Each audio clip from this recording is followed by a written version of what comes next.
What type of music you never listen to, but you really hate? What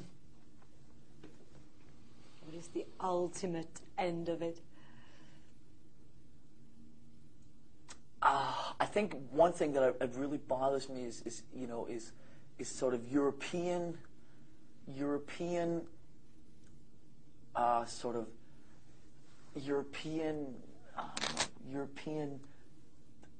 sort of pop disco kind of, you have like MTV in Europe is very different than MTV in America. MTV in America plays much more hard rock, much more cooler stuff. In Europe you have all these you have these German bands that do all this kind of European kind of disco kind of Boney M remix.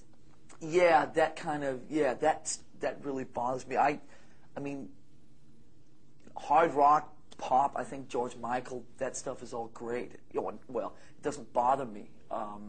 You can take things, alternative, rap, all that I can listen to. I don't like rap that much, but I can listen to it or appreciate it. But some of these, these German producers, like kind of the Milli Vanilli type of that stuff, these German producers that kind of go in and create these bands in the studio and stuff like that, that stuff, that bothers me a lot.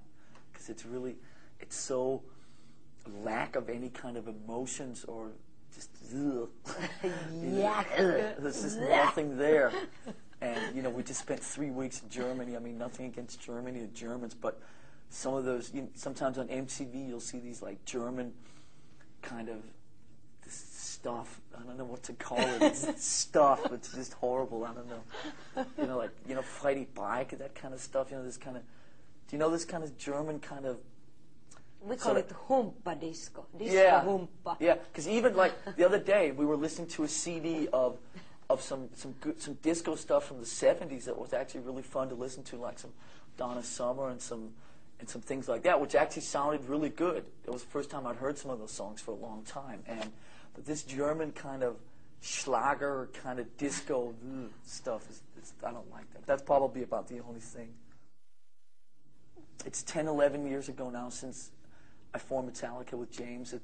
A lot of things have happened, and personally and musically. Yeah, but we've always tried to follow the instincts and follow the musical directions where they wanted to take us and stuff like that. I think there's so many metal bands that sit there and say, okay, we're heavy metal and this is what we have to do, and you have these 35-year-old men running around in tight jeans and T-shirts, and it's not right because they're trying to force something upon themselves.